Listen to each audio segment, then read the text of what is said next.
Շատ բաներ ասվեցին եւ մասնավորապես ընդդիմությունը մի շարք պնդումներ, մեղադրանքներ հնչեցրեց, որոնց որ չեն կարող չանդրադառնալ եւ ցավոք սրտի ընդդիմությունը լքեց հերթական անգամ դահլիճը եւ չի մասնակցում վերջին քննարկմանը, միջև վերջ քննարկման, այդ թվում վարչապետի եզրափակիչ ելույթին, բայց ես չեմ կարող չդիմել ընդդիմությանը, թեկուզ եւ նայելով աթոռներին, որովհետեւ դուք իհարկե թեպետ այստեղ չեք, բայց մեր մտքերում եք, միշտ մեր մտքերում միշտ կլինեք եւ ես իհարկե չեմ կարող չանդրադառնալ ձեզ եւ առաջինը պիտի անդրադառնամ պարոն Օհանյանին։ Սերան Օհանյանը իմ երեկվա ելույթը սխալ էր հասկացել, երևի կամ չէր լսել կամ իրեն պատմել էին եւ սխալ էին պատմել եւ դիմելով ինձ ասեց պարոն Կոնջորյան, դուք ասում եք, որ մենք Ժիգուլի ենք քշում, բայց մենք Ժիգուլի չենք քշում։ Ես այդպիսի բան չեմ ասել, պարոն Օհանյան, ես չեմ ասել, որ դուք Ժիգուլի եք քշում, ես ասել եմ, որ դուք Ժիգուլի եք։ Եվ բացատրել եմ, թե ինչ նկատի ունեմ, ես ասում եի, որ կա ինտերնետում շատ հայտնի մի հատ մեմ կա, նկար, որի մի կողմում Mercedes-Benz-ն է եւ տարբեր տարիներին աստիճանաբար կատարելագործվում է եւ գրված է Mercedes-Benz աստիճանական կատարելագործում եւ մյուս կողմում սովետական Ժիգուլի, որ ամեն տարի նույնն է եւ տակը գրված է Ժիգուլի, ի սկզբանե կատարյալ։ Եվ ես ասում եի, քանի որ դուք ծաղրում եք անընդհատ կրթվելու մեր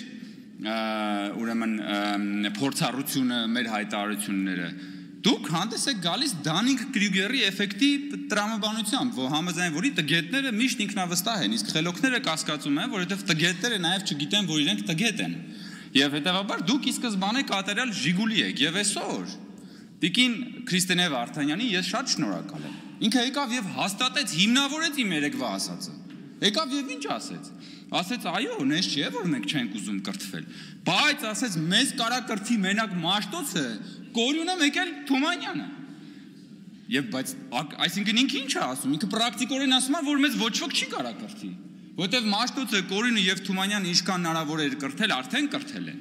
Լավ էս գլոբուսի վրա մի հատ կենթանի մարդ չկա, որը ձեզ կարա կրթի, որ հետո ստուգի, բա դուք կրթվեցիք, թե չկրթվեցիք։ Այսինքն ինքը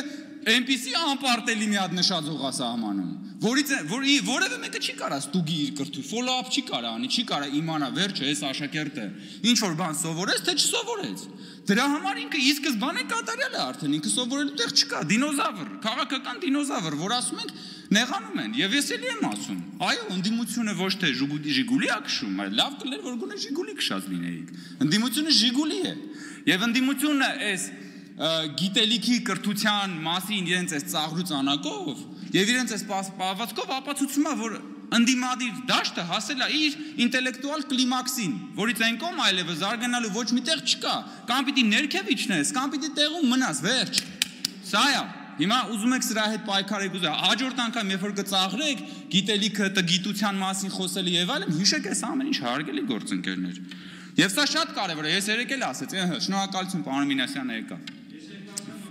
Վերջին մոհիկանն եք, պարոն, կամ նախավերջին։ Համեցեք, նստեք, պարոն Մինասյան։ Իդեպ Զապարոժեցի մասով բանը ասում էր պարոն Օհանյանը ասում էր Զապարոժից, ես ինչքան գիտեմ Ռոբերտ Քոչանյանն է դեղին Զապարոժեցով եկել ժամանակին Հայաստան։ Եթե չեմ ստե Զապարոժեցների մասով, ես խնդրում եմ մի հատ ավելի ճշգրտումներ արեք։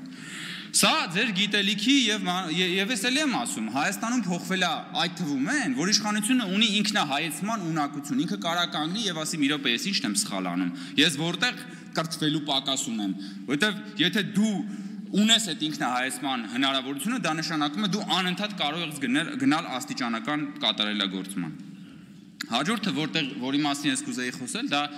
իրական Հայաստանի եւ պատմական Հայաստանի բանավեճներ հենց այս մեր քննարկումների կոնտեքստում։ Եվ ես ուզում եմ ասել հետեւյալը հարգելի գործընկերներ, այնպես չի, որ իրական Հայաստանը ձեր կառավարման ժամանակներում չի եղել։ Եղել է։ Ուղղակի դուք իրական Հայաստանը լցրել եք ձեր գրպանները, պատմական Հայաստանը վաճառել եք հայ ժողովրդի վրա։ Եվ ես ուզում եմ սա բացատրել մի շատ պարզ օրինակով, որի մասին շատ ենք խոսում եւ հատկապես դուք եք այդ հակադրությունը ստեղծում։ Դա Արարատի եւ Արագածի այսպես կոչված խոսույթի մասին է։ Ինչեք դուք Քրիստինե Վարդանյանը 2 օր առաջ էլի Արարատի նկարը բերել էր այստեղ եւ մեզ մեղադրում էր, որ մենք հրաժարվում ենք Արարատից եւ այլն եւ այլն։ Որն է ի վերջո խնդրեմը ձեր Արագած Սարի հետ։ Որովհետեւ դուք չեք կարա Արագածը մոնետիզացնել։ Չեք կարա դուք Արագած Սարը մոնետիզացնել։ Դուք չեք կարող Արագածից փող քաշել։ Բայց Արարատ սարը դուք մոնետիզացրել եք։ Դուք այդ Արարատ սարը, դուք այդ Արարատ սարի գաղափարը, կորուսյալ հայրենիքի գաղափարը տարել եք Սփյուռք, ցեղասպանության զոհերի ժառանգների մոտ եւ փող եք հավաքել։ Այդ կորուսյալ հայրենիքը վերադարձնելու երազանքով, որովհետեւ շատ լավ գիտեք, որ այդ մարդիկ էմոցիոնալ կապ ունեն Արարատի հետ, բայց դուք չեք կարողանալու այդ նույն մարդկանց Արագած սարը տանել վաճառել կորուսյալ հայրենիքի բանով, երազանքով ու չեք կարողանալու Արագած սարից փող քամել։ Նույնիսկ ժամանակին Հայաստանում շատ հայտնի տների գովազդը այդ մասին էր, որ գնեք բնակարան Երևանում եւ ձեր պատուհանից կբացվի տեսարան դեպի Արարատ լեռը։ Չէր ասում Արագած լեռը, որովհետեւ Արարատ լեռով էին մարդիկ ուզում փող աշխատեին, ոչ թե Արագած լեռով։ Ու դրա համար ձեր համար կորուսյալ հայրենիքն է լավը, ոչ թե իրականը, այն որ կա։ Որտեւ Արագածի շուրջ դուք կարա գնաք օբյեկտներ սարքեք, բաներ անեք, աճուրներով հողերը վերցնեք եւ այլն, դա իրական է, բայց դուք դա լցնում եք ձեր գրպանները։ Իսկ ահա պատմական Հայաստանը դուք վաճառում եք հայ ժողովրդի վրա։ Դրա համար էլ ձեզ 004 շրջաբերականում ասում է, որ պետք չի, որ մենք ունենանք սահմանազատված սահման։ Խի պետք չի, որովհետեւ դաշնակցությունը միշտ ինչ արել, գնացել է գյուղեգյուղ բոլոր տեղերից, Սփյուռքում, քաղաքներում մարդկանցից փողը հավաքել Հայաստանը ազատագրելու համար։ Այսինքն պիտի Հայաստանը չունենա անկախություն, որպեսզի ազատագրելու կարիք լինի, որպեսզի փող հավաքելու կարիք լինի, որովհետև երբ որ Հայաստանը անկախ է, Սփյուռքից ինչի համար փող հավաքես, պետք է հարկ հավաքես։ Բայց այդ հարկը իրանք արդեն գիտեն ուր են տանելու, այդ իրական Հայաստանը իրանց գրպաններում է, դրա համար է այս ամբողջ կռիվը։ Դրա համար է, ես ուզում եմ մի հատ ուրիշ օրինակ էլ բերեմ։ Համահայկական հիմնադրամը բոլորս գիտենք։ Համահայկական հիմնադրամը ոչ թե փող հավաքելու Սփյուռքից փող հանգանակելու գործիք է եղել, այլ համահայկական հիմնադրամը նախկին իշխանությունների կողմից նաև գաղափարախոսություն է եղել։ Գաղափարախոսություն, որ արմատացել է մեր ժողովրդի մեջ։ Բայց եւ իհարկե շնորհակալ ենք համահայկական հիմնադրամի բոլոր հանգանակողներին, բայց իրականում համահայկական հիմնադրամը 30 տարվա ընթացքում $500 միլիոն փող է հանգանակել, 500 միլիոնի։ Մենք ասում ենք Հայաստանի Հանրապետության քաղաքացիները միայն 7 տարվա մեջ լրացուցիչ 4.3 միլիարդ դոլարի փող են մուտք արել պետական բյուջե, հասկանում եք։ Եվ մենք ասում ենք սա է իրական Հայաստանի գաղափարախոսությունը։ Եվ մեզ ասում են չէ, 4.3 միլիարդ դոլար, ես ինչ եք ասում, բան, դուք իրականում ես ինչ իրական բաներից եք խոսում, ինչ հարկահավաքություն, ինչ հարկեր։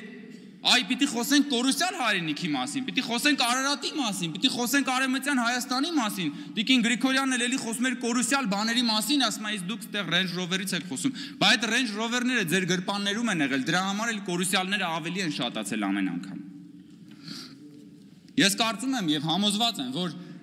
այս 7 տարիների եւ մեր իշխանության ամենակարևոր թվերից այն կողմ, ամենակարևոր ձեռքբերումներից մեկը այն է, որ այն ինչ որ 7 տարի առաջ համարվում էր ֆանտաստիկա, այսօր համարվում է նորմալ։ Եվ դա ես կարծում եմ, որ ամենամեծ քաղաքական ձեռքբերումներից մեկն է։ 7 տարի առաջ ֆանտաստիկայի ժանրից էր, որ այդ արագությամբ այդքան միլիարդավոր դոլարներ կարող է մուտք գործեին պետական բյուջե, եւ քաղաքացիները իրենց հարկերը տային։ Այսօր դա նորմալ է։ Ու մեզ քաղաքացիներն ասում են, դե լավ ինչ եք այդքան կարում 4.3 միլիարդ 4.3, հա նորմալ է։ Եվ ես երջանիկ եմ դրա համար, որ այսօր դա նորմալ է, բայց մի ժամանակ դա նորմալ չէր, դա ֆանտաստիկ էր։ Այն որ ժողովրդավարության համատեքստում այսօր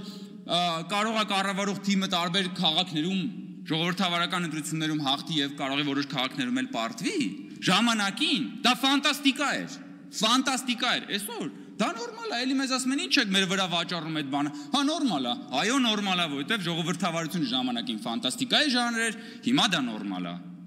Այն որ այսօր դատական իշխանությունը կարող է կայացնի որոշումներ, որոնք որ այդ թվում շատ տհաճ են կառավարող մեծամասնության համար, ժամանակին դա ֆանտաստիկա էր, այսօր դա նորից նորմալ է, բայց դա հարգելի գործընկերներ, դա ճանապարհը, որը մենք անցել ենք, դա այս կառավարության եւ այս քաղաքական մեծամասնության քաղաքական հավատամքի արդյունքն է։ Եվ ուզում եմ ասել, որ այն ինչը որ այսօր նորմալ է, երաշխավորված չի, որ միշտ նորմալ է լինելու։ Ոչ մի բան, որ ինչ որ մի պահի նորմալ է, երաշխավորված չի, որ մի օր նորմալ է լինելու։ Որտեւ ամբողջ աշխարհում ժողովրդավարությունն էլ, տնտեսությունն էլ, բարեկեցությունն էլ երաշխավորված չի։ Եվ ես ուզում եմ օրինակը բերել մարդու պարզ ամենապարզ մարդու առողջության վրա, հա, պատկերացրեք մեկի մեջքը ցավում է, անընդհատ ցավում է, չի կարող ոչ նորմալ քայլի, ոչ նորմալ նստի, ոչ նորմալ պարկի, ոչ մի բան չի կարող անի, հետո գնում է երկարատև բուժումներ աստանում, ու սկսում է մեջքը ուղիղ կանգնել, քայլել, ցատկոտել եւ այդ պահը, այդ վատից լավի անցումը, այդ ամենամոտ պահը ինքը զգում է իր մեջքը։ Մարդը իր ֆիզիկան, իր մարմինը զգում է։ Եվ դա շատ լավ է, որովհետեւ տարբերությունն ակնհայտ է։ Եվ այդպես 1 օր, 2 օր, 1 ամիս, 1 տարի, 2 տարի ու մարդը դադարում է զգա, որ իր մեջքը նորմալ է, որովհետեւ տենց էլ պիտի լինի։ Որովհետեւ որ քո մի տեղը չի ցավում, դու չես մտածում, եթե փայծախը չի ցավում, դու առավոտյան չես արտանում ասում, ինչ լավ է, որ այսօր փայծախը չի ցավում։ Բայց դա չի նշանակում, որ մի օր մեջքը չի ցավալու, որ մի օր էլի չես կռանալու։ Դրա համար նրանք, ովքեր որ ասում են, հա դե նորմալ է, էլի, եկեք դրա մասին չխոսանք, չէ, դրա մասին պիտի խոսանք, որ դա մնա նորմալ։ Որովհետև այն ինչ որ նորմալ է, դա երաշխավորված չի, որովհետև այս նաև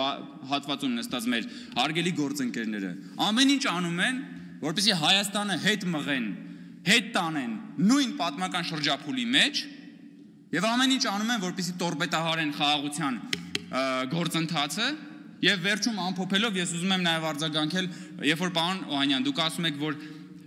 տգետ թեզ է ձեր ձևակերպումն ասում եք, տգետ թեզ է այն թեզը, որ ասում եք խաղաղությունն է անվտանգության երաշխիքը, դա ոչ թե թեզ է, դա իրականություն է, ես ձեզ ասեմ։ Երկրագնդի վրա մարդկության հայտնի պատմության ընթացքում ամենաբարեկեցիկ դարաշրջանը, որը մեզ հայտնի է, դա երկրորդ համաշխարհային պատերազմից հետո Արևմտյան Եվրոպան է, որի անվտանգության երաշխիքը իր խաղաղությունն է, որը կառուցվել է տնտեսական համագործակցության եւ խաղաղության բաց սահմանների վրա։